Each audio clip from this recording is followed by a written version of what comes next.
The Taj Mahal, symbol of India, architectural jewel, monument to a grand passion. The Taj Mahal was built in the 17th century by Shah Jahan, king of the world, ruler of India's mighty Mughal empire.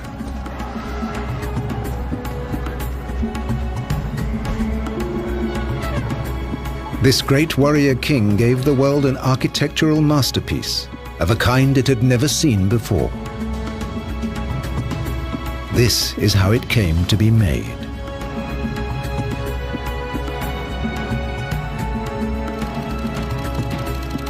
It's also the legend of his queen, the beautiful Mumtaz Mahal,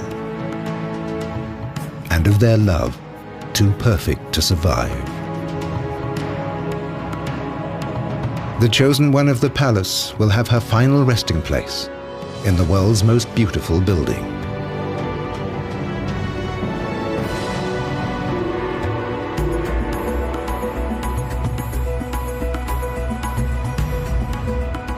But the magnificent chambers of the Taj Mahal hide a secret.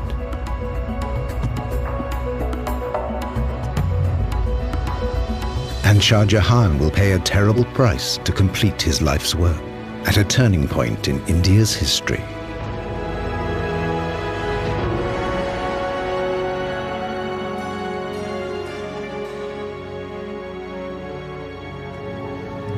Today, the Taj Mahal is one of the world's greatest tourist attractions. Every year, more than 3 million people come to see humanity's loveliest building with their own eyes. But for the Indian nation, the Taj Mahal is much more than an architectural masterpiece.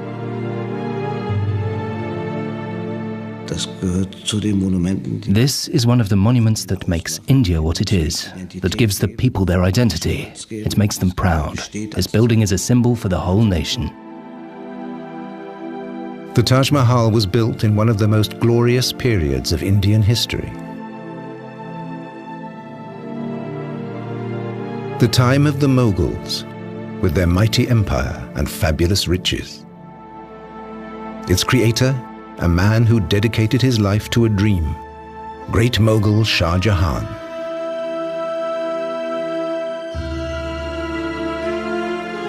The building that emerged from his plans perfectly combines grace and scale, power and beauty. The Taj Mahal, crown of the palace. The inner sanctum of the Taj is a tomb for Mumtaz Mahal, the love of Shah Jahan's life. In her memory, the Great Mogul created this eternal love poem in stone. The building of the Taj commenced in 1632. An army of elephants began dragging construction materials to the Mughal capital.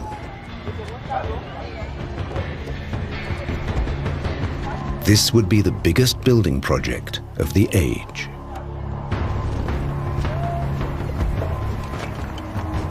In a few short years, the shell of the Taj Mahal was complete, ready to be clad in flawless marble at colossal expense. The location of the Taj on the banks of the Yamuna River was a special challenge. Am Wasser hat man meistens keinen festen Baugrund. Sie müssen also sehen, dass Sie Close to water, you rarely find ground solid enough to build on. So you have to dig down until you hit hard, dry earth. They came up with a brilliant solution to this problem, one that's still used today in a slightly different form. They decided to build a well foundation. That was a revolutionary idea for those times. Enorm innovativ. The Great Mogul's engineers dig deep wells to below the water table. Then they fill them up with rocks and mortar. On this base, the master builders erect stone columns, linked together by massive arches. The result? A solid mountain of stone to support the foundation slab of the building. protecting the Taj from the currents of the Yamuna River forever. The Taj Mahal must always stand as a testament to the eternal power of love. It will be the legacy of Shah Jahan. Shah Jahan was the favorite son of the emperor, the Great Mogul, raised in a world of wealth and splendor. In the year 1607, he's granted a rare honor. On his lunar birthday, he's weighed in gold and precious stones. That doesn't mean he's been chosen to become the new Great Mogul. But there are high hopes for this young prince. And great dangers too. His own brothers are his deadliest rivals. The firstborn prince does not always become king. All the ruler's sons will fight to claim the throne, even to the death. The adulation of the crowds means nothing.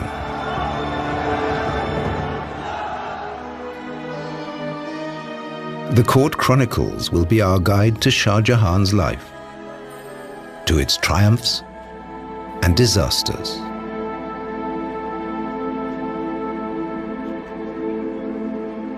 The prince is given a child bride, an arranged marriage for political reasons. It could have been an empty contract. But this love will last for eternity.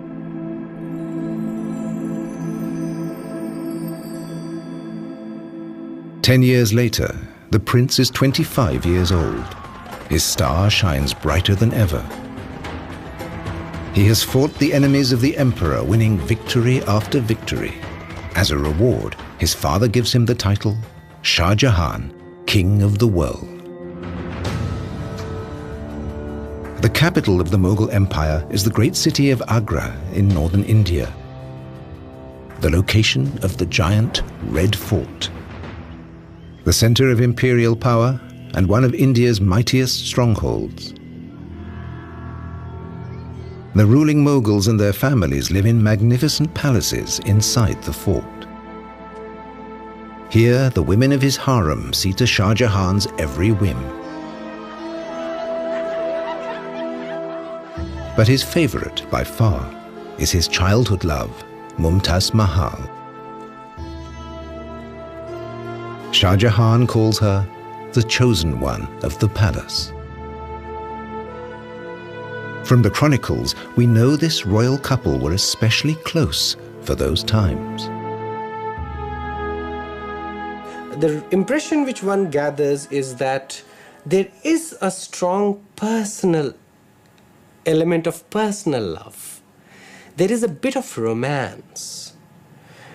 It is usually said that the concept of love is a very European concept, because in the Eastern world you have the emotion of love which is impersonal. Love for deities, love for idols, love for father, love for institutions, love for religion, spiritual love, but not romantic love. But Shah Jahan's memorial to Mumtaz Mahal is the world's most exquisite symbol of romantic love. Every day, countless visitors are enthralled by the Taj Mahal, partly because its Mughal architects used some remarkable optical tricks. The first view of the monument is framed by the main gate. As the visitor moves closer, the Taj Mahal seems to get smaller.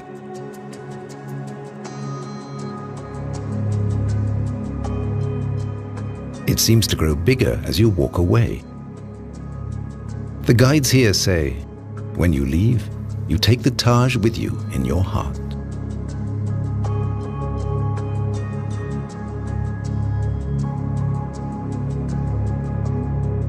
An optical trick went into the building of the minarets too. They lean slightly outwards. If they were truly vertical, they would seem to be leaning inwards. By leaning away from each other, they look perfectly upright. And that brings another advantage. In an earthquake, the minarets would collapse outwards, sparing the Taj and its mighty dome.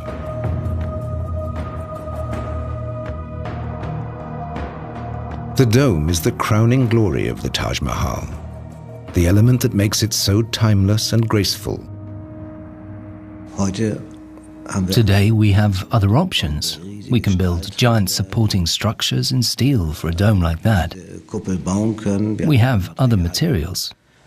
They had to solve all their problems in stone. So they laid stone on stone and built up the dome in rings. The dome rises layer by layer. The mortar between the stones gives it stability. The result is self-supporting, with no reinforcing struts or columns. The weight of the dome is transferred directly downwards to the mass of masonry below. The dome is more than 40 meters high and 4 meters thick, yet it seems to float over the marble facade, a miracle of stress calculation still admired by engineers. For over 350 years, this dome has been the ultimate expression of Mughal architecture. 1621. The Mughal Empire is at a turning point. The Emperor, Shah Jahan's father, is desperately ill.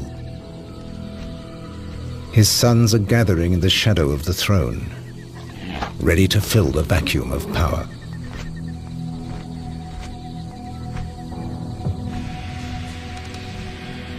Shah Jahan knows that his moment has come.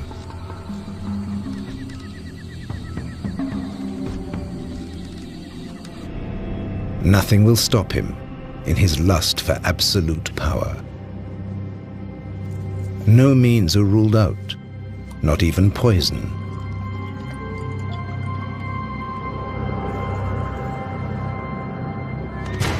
When the Great Mogul finally dies, Shah Jahan has his rivals eliminated.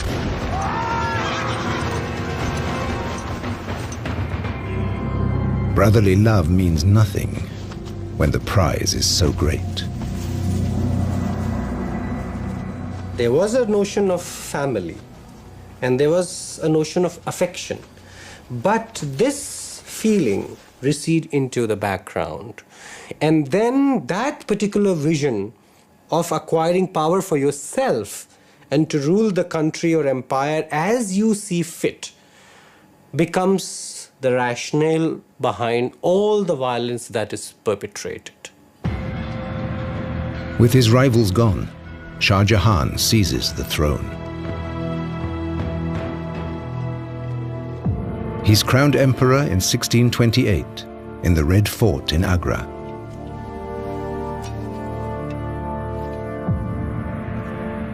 Shah Jahan soon proves himself a wise and moderate ruler. He guides the empire to even greater prosperity.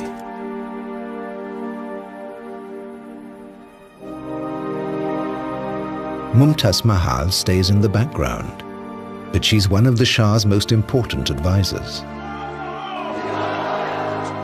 This Mughal dynasty seems to have a glorious future. Perhaps it will equal the illustrious past. The Mughals are descended from the greatest warlord of them all, Genghis Khan. Their distant ancestors were fierce warriors of the Asian steppes, the Mongols.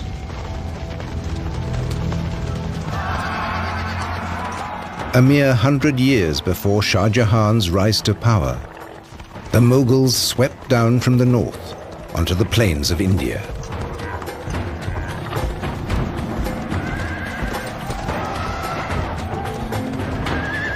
Their cannons crushed one Indian city after another.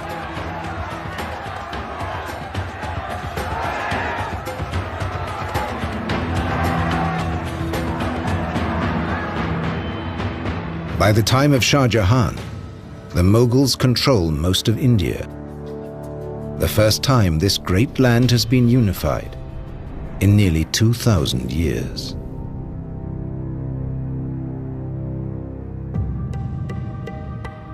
The Mughal rulers bring their faith with them, Islam.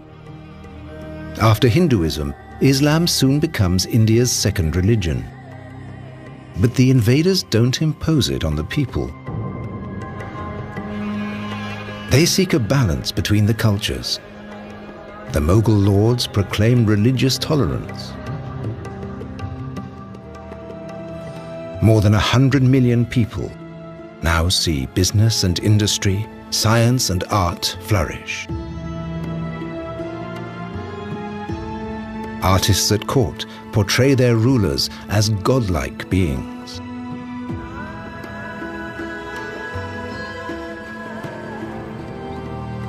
There are no limits to the great Mughals' power. Shah Jahan holds sway over his subjects, over life and death. His word is law throughout the empire. This just ruler leads the country to prosperity and stability. The court chronicle records that Shah Jahan brings the people abundant joy and happiness. Under Shah Jahan, Mughal rule in India reaches its dazzling zenith. But now, his greatest legacy, the Taj Mahal, symbol of the Indian nation, is under threat. This has been a high-security zone since 2006. After bomb threats from terrorists and religious fundamentalists, it's guarded round the clock.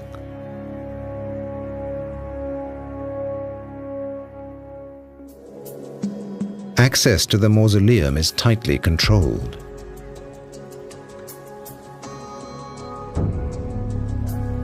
Filming of the magnificent interior is forbidden. No one knows how long the Taj will need this kind of protection.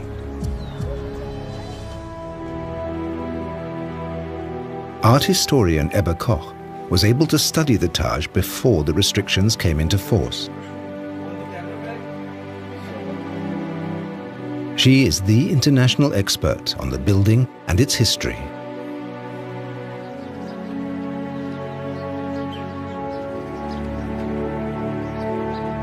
She has also decoded the religious symbolism of the monument.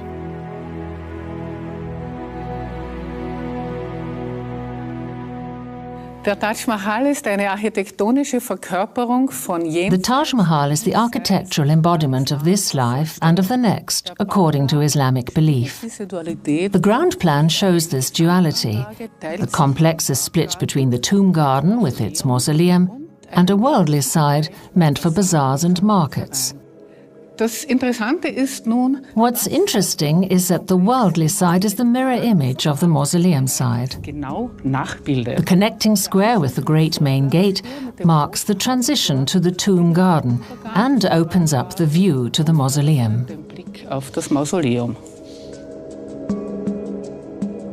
At the center of the mausoleum is the Holy of Holies, the most splendid room in the Taj Mahal, the final resting place of Shah Jahan's bride. Mumtaz Mahal, the chosen one of the palace, leads a luxurious life in the women's apartments of the Red Fort.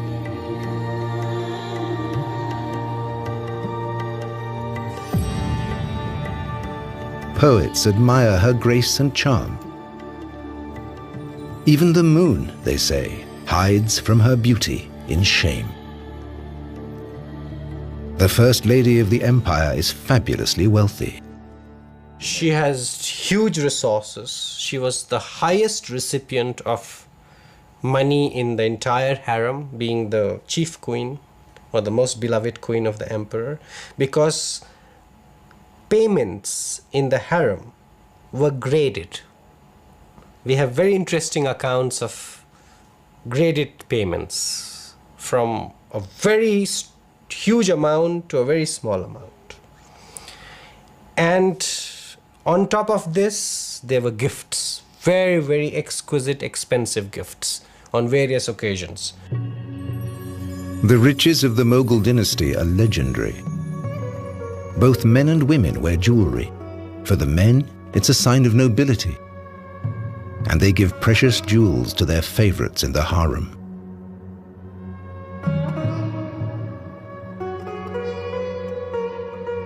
Its endless supply of gems makes India the treasure house of the world.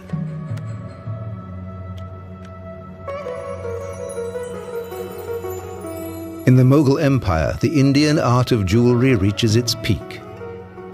Precious stones decorate statues, furniture, weapons, and fabrics.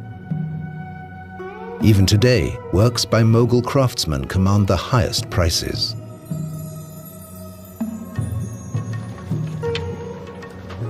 The same is true of India's textiles. Cotton has been woven here for more than 4,000 years. This is still a vital industry in India.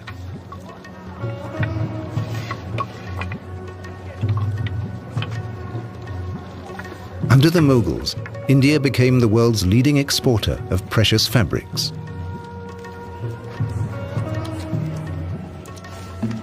The rulers, the Great Mogul and his family, cashed in on the trade.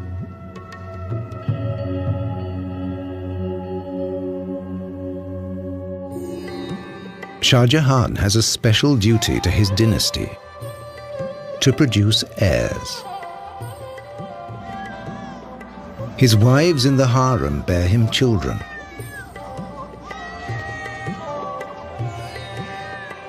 But as the chronicles tell us, once they've done their duty, these women are his wives in name only.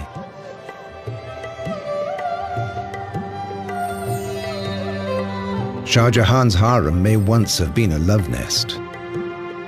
Soon it comes to resemble a nursery. The harem is not an informal, entirely informal space. It's a space with a certain protocol. It is a space with a certain hierarchy. It is a space with a whole set of rules and regulations. With the empire at peace, there's plenty of leisure time to fill. The Mughals' enjoyment of alcohol and opium is legendary.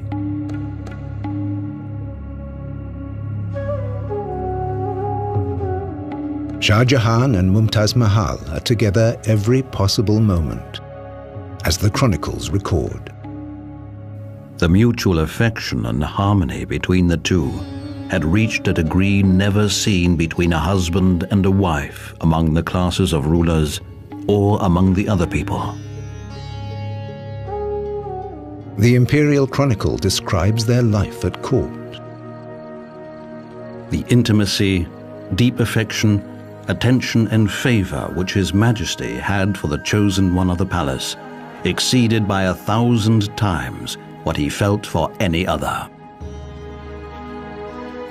For Shah Jahan, the happiness of Mumtaz Mahal is paramount. If you look at the wardrobe of the emperor, or if you look at his private chambers, if you look at the shelf which displays all the perfumes, ointments, oil, and a whole range of aphrodisiacs, then you would perhaps know that there is a lot of interest to develop into good lovers, to acquire emotions or to release emotions in a way that would revitalize them or rejuvenate them. Her husband's love is shared and returned by Mumtaz Mahal from the depths of her soul. And always, that lady of the age was the companion, close confidant, associate and intimate friend of that successful ruler, in hardship and comfort, joy and grief, when traveling or in residence.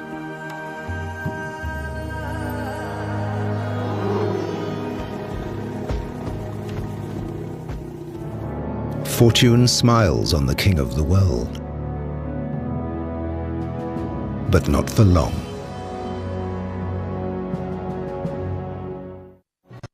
There is unrest in the empire. In 1629, reports reach Agra of another uprising. A distant province has rebelled against the empire again. This means war. Shah Jahan mobilizes his army. He will crush opposition with brute force.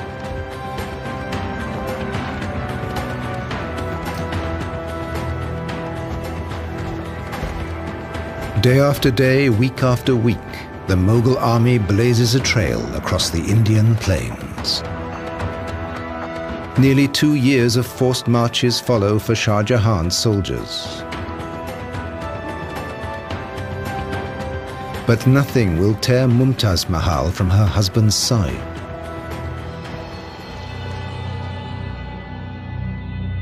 The Mughals are forced to leave their capital again and again to crush rebellions in the Deccan region. The campaign seems to have no end.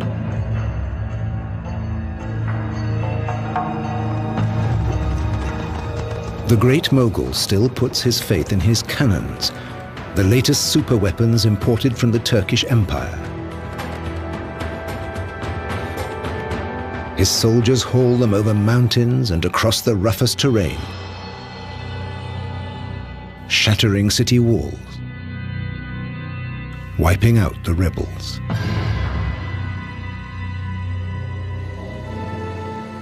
But his string of victories is interrupted by tragedy.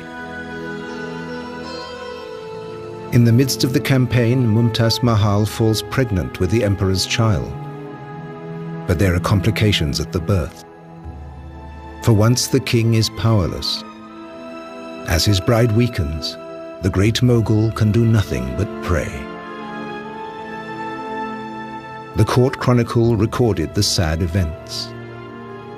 On the 17th of June 1631, the unfortunate demise of Her Majesty the Queen took place shortly after her confinement and made the whole world a house of mourning.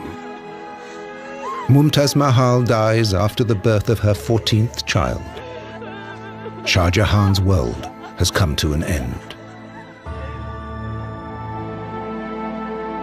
They say the emperor fasted for 8 days, locked in his chambers.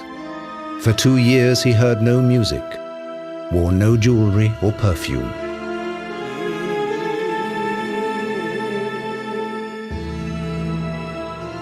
His hair and beard had turned grey.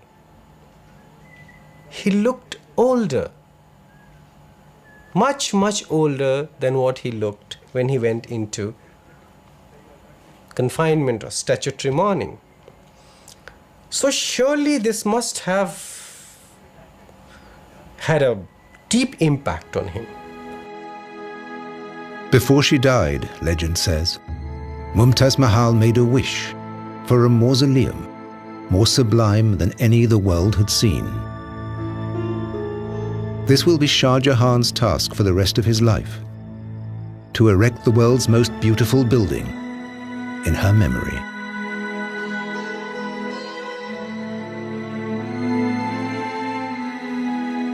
The Taj Mahal stands in a long tradition of fabulous memorials in India. Shah Jahan's predecessors had constructed many gorgeous mausoleums.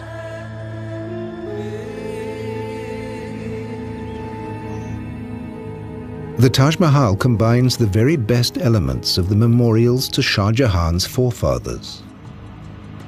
The tomb of his own father provides the model for the minarets. His great-grandfather's mausoleum had 4 corner turrets surrounding a central core. The 4 mighty portals are inspired by his grandfather's tomb. And Shah Jahan took the form of the Great Dome from the memorial to a famous ancestor. Different models, united in perfect harmony. No other mausoleum may come close to the Taj Mahal in scale, beauty, and grace. This monument must be nothing less than a paradise here on earth.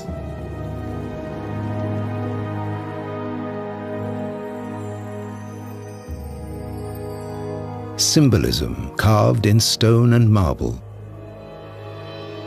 A heavenly memorial to the Queen of the world. Or as a poet described it, a teardrop on the cheek of time.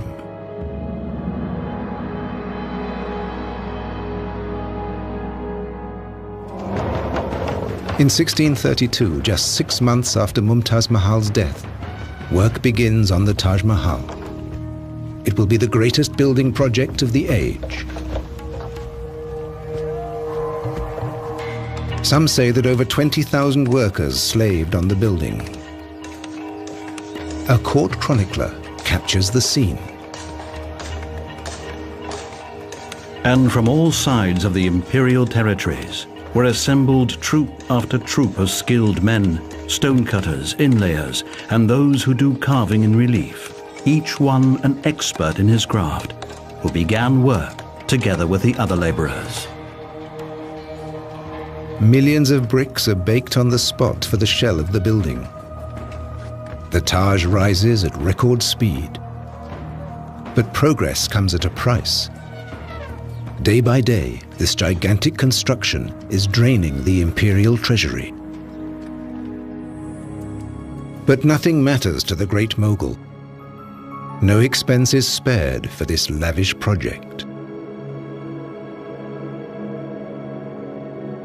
Nothing must hold up the building work.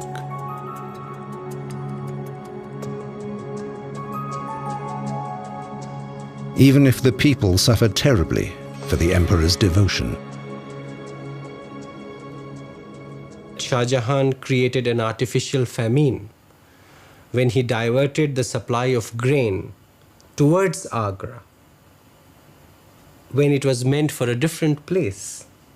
The regular supply of grain was diverted to feed a huge population of artisans, craftsmen, laborers, merchants, officials, servants.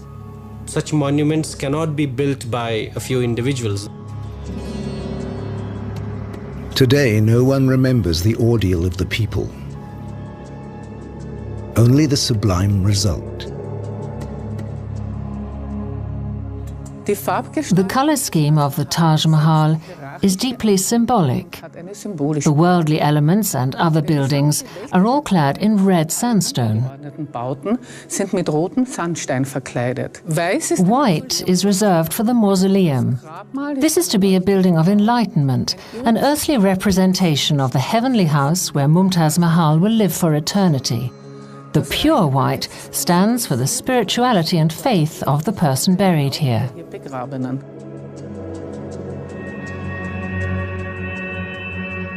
The white marble for the Taj Mahal comes from quarries at Makrana in Rajasthan, still in use today.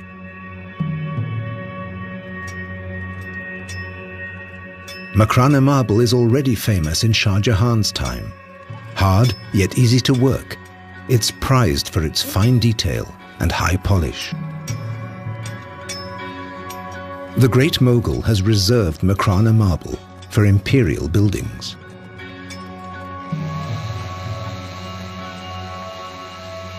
The marble slabs are carried more than 400 kilometers to the site of the Taj Mahal.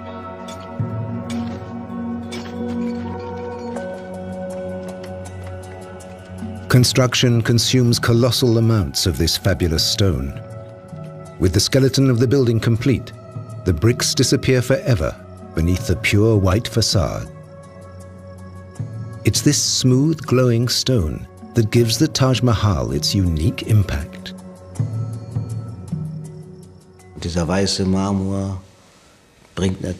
Of course, it's this white marble that gives it its beauty, its lightness, that sense of floating. These are means of expression available to an architect, hat, just as words are used by a poet. Right beside the marble edifice, the gardens begin. Der Garten The garden is the heart of the Taj Mahal. stellt ein It's an earthly picture of the paradise of the Quran. die Grundfläche Two paths divide the terrain into 4 squares. geteilt und die Kanäle The channels along the paths represent the rivers of paradise in the Quran. wie sie der Koran Where the channels meet, there's a pool. Gartens münden die This is symbolic of the celestial pool where the faithful quench their thirst Brunnen when they arrive in paradise. Durst stillen, wenn sie ins Paradies einziehen. True to Mughal tradition, the mausoleum and garden form an indivisible unity. And the interior of the mausoleum itself is modelled after the 8 paradises of the Quran. 8 chambers surround the central space beneath the dome. Mumtaz Mahal's coffin lies here. Before long, it attracted pilgrims from far and wide. Even today, the graves of deeply pious Muslims attract thousands of pilgrims. The flowers on the graves recall the Prophet Muhammad. As he ascended into heaven, each drop of perspiration turned into a rose. The faithful pray to the departed, asking for their divine intervention. Indian Muslims are drawn to the sumptuous memorials of the Mughal rulers in the same way.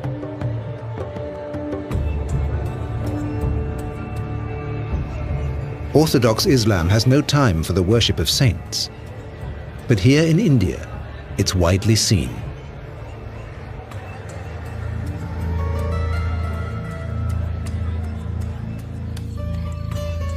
The Mughals brought Islam to the subcontinent, but they didn't interpret the Quran rigidly.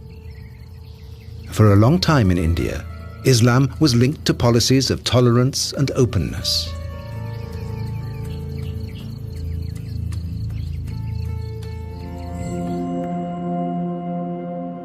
Under Shah Jahan, that tolerance and openness reaches far beyond India's borders.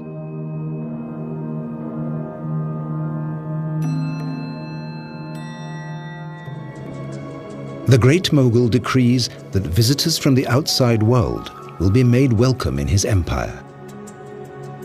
He knows there is much to gain from the exchange. So, travelers from east and west are regularly seen at Shah Jahan's court.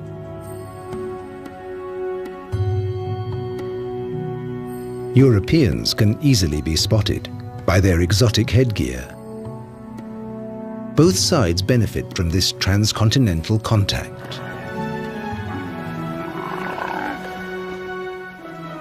The Europeans are drawn by the precious fabrics, spices, and gemstones. European merchants pay with silver and bring new ideas to the Mughal Empire.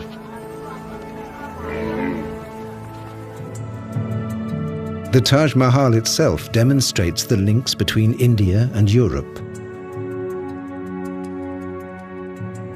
Sumptuous stone flowers adorn the filigree marble latticework and cover the entire interior of the Taj Mahal. Techniques and motifs coming from distant Europe. These mosaics of semi-precious stones are called pietra dura. In Petra Dura, for instance, one doesn't know whether Petra Dura came directly from Europe or came via some intermediary zone, but nevertheless, it was something which really tickled the imagination of Shah Jahan. And he used it in a very interesting way in which the building really looks like a treasure chest. Pietra dura is Italian for hard stone. In the Renaissance, these precious inlays decorated palaces. This craft of stone cutting traveled from Italy to India, where it experienced a new heyday.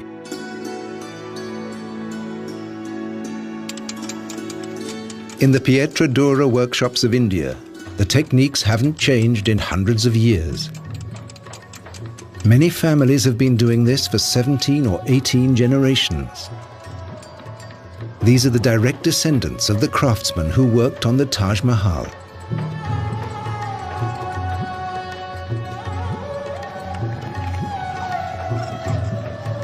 Pietra Dura is a tough craft to master. The mosaics are made of tiny colored stones set into marble. A craftsman cuts hundreds of stones for a single mosaic, each shaped and positioned with perfect precision. He needs just as much skill to carve the flower shapes into the marble, creating the setting for the precious stones. After the final delicate corrections, a special glue sets the stones in their recesses.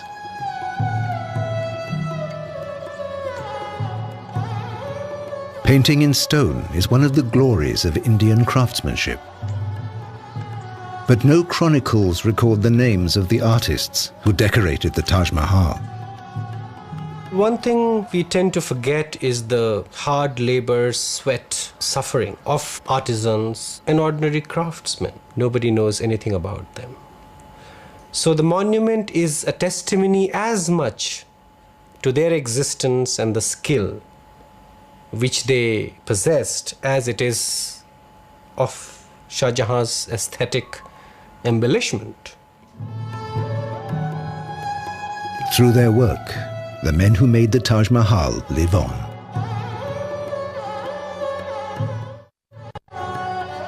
(1643). The Taj Mahal is finished. It has taken 12 years. In spite of difficulties and obstacles, Shah Jahan has accomplished his dream. The chosen one of the palace rests in a shrine worthy of her name.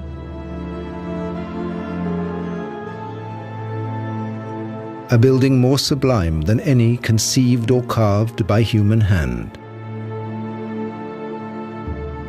On the anniversaries of her death, Shah Jahan visits Mumtaz Mahal's tomb. The king of the world travels the Yamuna River to the shrine of the Taj Mahal to remember his great love.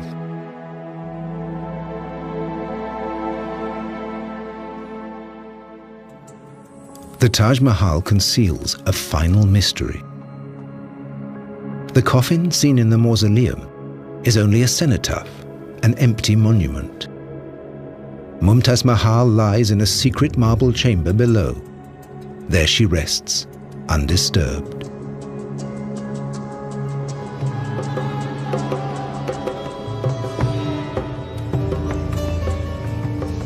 After finishing the Taj Mahal, Shah Jahan rules these lands for 20 more years. But his reign will see an inglorious end.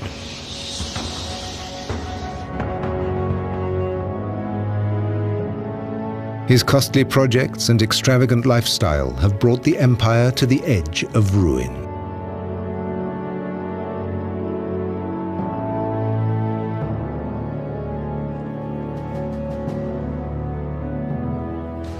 In 1658, the king of the world is toppled from the throne, deposed by his and Mumtaz's own son to save the empire from his extravagance.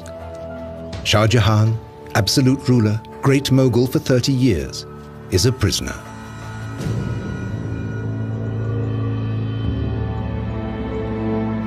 He's held captive in the Red Fort. He will never leave it again. In the evening, a servant reads him stories of the heroic deeds of his youth, epics of bravery and power, struggle and triumph. A long, long time ago.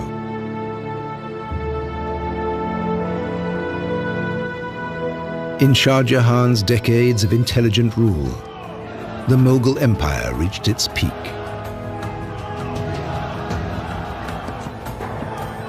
No one succeeded in challenging his infinite power.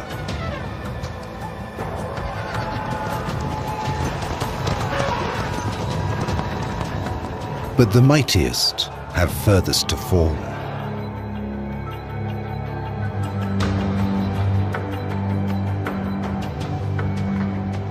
Just one comfort remains to Shah Jahan. In the distance, from his prison window, he can see the gleaming monument of his beloved. He cannot forget his passion for the chosen one of the palace. Their happiness was mortal. Their love was for eternity.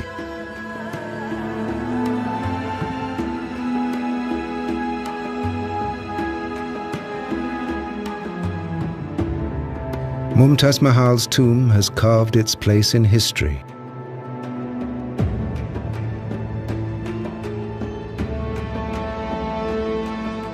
Shah Jahan will also find his last resting place here. In 1666, at the age of 74, Shah Jahan dies. His chronicle ends with the words, "The king of the world has died." The body was taken by river to the magnificent tomb of the late Queen Mumtaz Mahal. Shah Jahan is reunited with his chosen one of the palace. Their legacy will make them immortal. The most perfect building in the world.